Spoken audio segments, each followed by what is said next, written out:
पहिल्यांदा झालेल्याचं हे दृष्टिपथास येत आहे. खास करून आपल्याला असं वाटतं का की डिजिटल तंत्रज्ञानाचा वापर यावेळी खूप चांगला झालेला आहे, त्याच्यामुळे एक अचूकता तर आलेलीच आहे कुठल्याही गोष्टीमध्ये आणि त्यामुळे प्रवाशांना देखील त्याचा फायदा होतोय आणि कमी वेळेमध्ये चांगलं काम हे रेल्वेकडून पुढे जाते असं तुम्हाला वाटतं?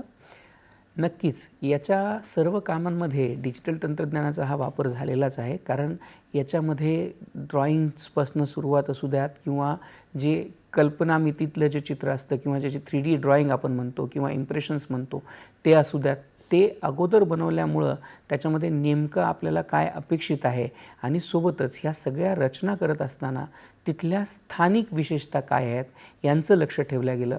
जसं आपण आत्ता जी 15 स्थानकं आहेत त्यांचं जे इनॉग्रेशन केलं, याच्याशिवाय देखील महाराष्ट्रामध्ये एकूण 132 स्थानकं आहेत ज्यांच्यामध्ये हे पुनर्विकासाचं काम चालू आहे.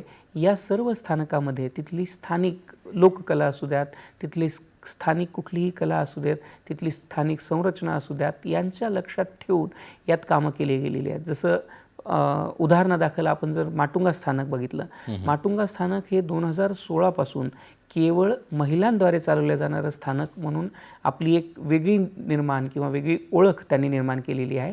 तर या स्थानकावरती आपण जी काही विकास कामं हाती घेतली, ज्याच्यामध्ये तिथं एस्केलेटर लावणं असू द्यात किंवा तिथं महिला कर्मचाऱ्यांच्या सोयीसाठी पूर्ण नवीन बिल्डिंग बनणं असू द्यात किंवा तिथला जो सेल्फी पॉईंट आहे तो बनवणं असू द्यात, या सर्व गोष्टी करताना आपण तिथल्या माटुंगा स्टेशनची जी पिंक स्टेशन म्हणून ओळख आहे ती ओळख लक्षात ठेवून बाकीची सगळी कामं केलेली आहेत. सोबतच वडाळा रोडवरती देखील आपण असंच काम केलेलं आहे. बरोबर. सर, जसं आपण महाराष्ट्रातल्या किंवा देशातल्या इतर भागात गेलो तिथे जागेचा तशी काही अडचण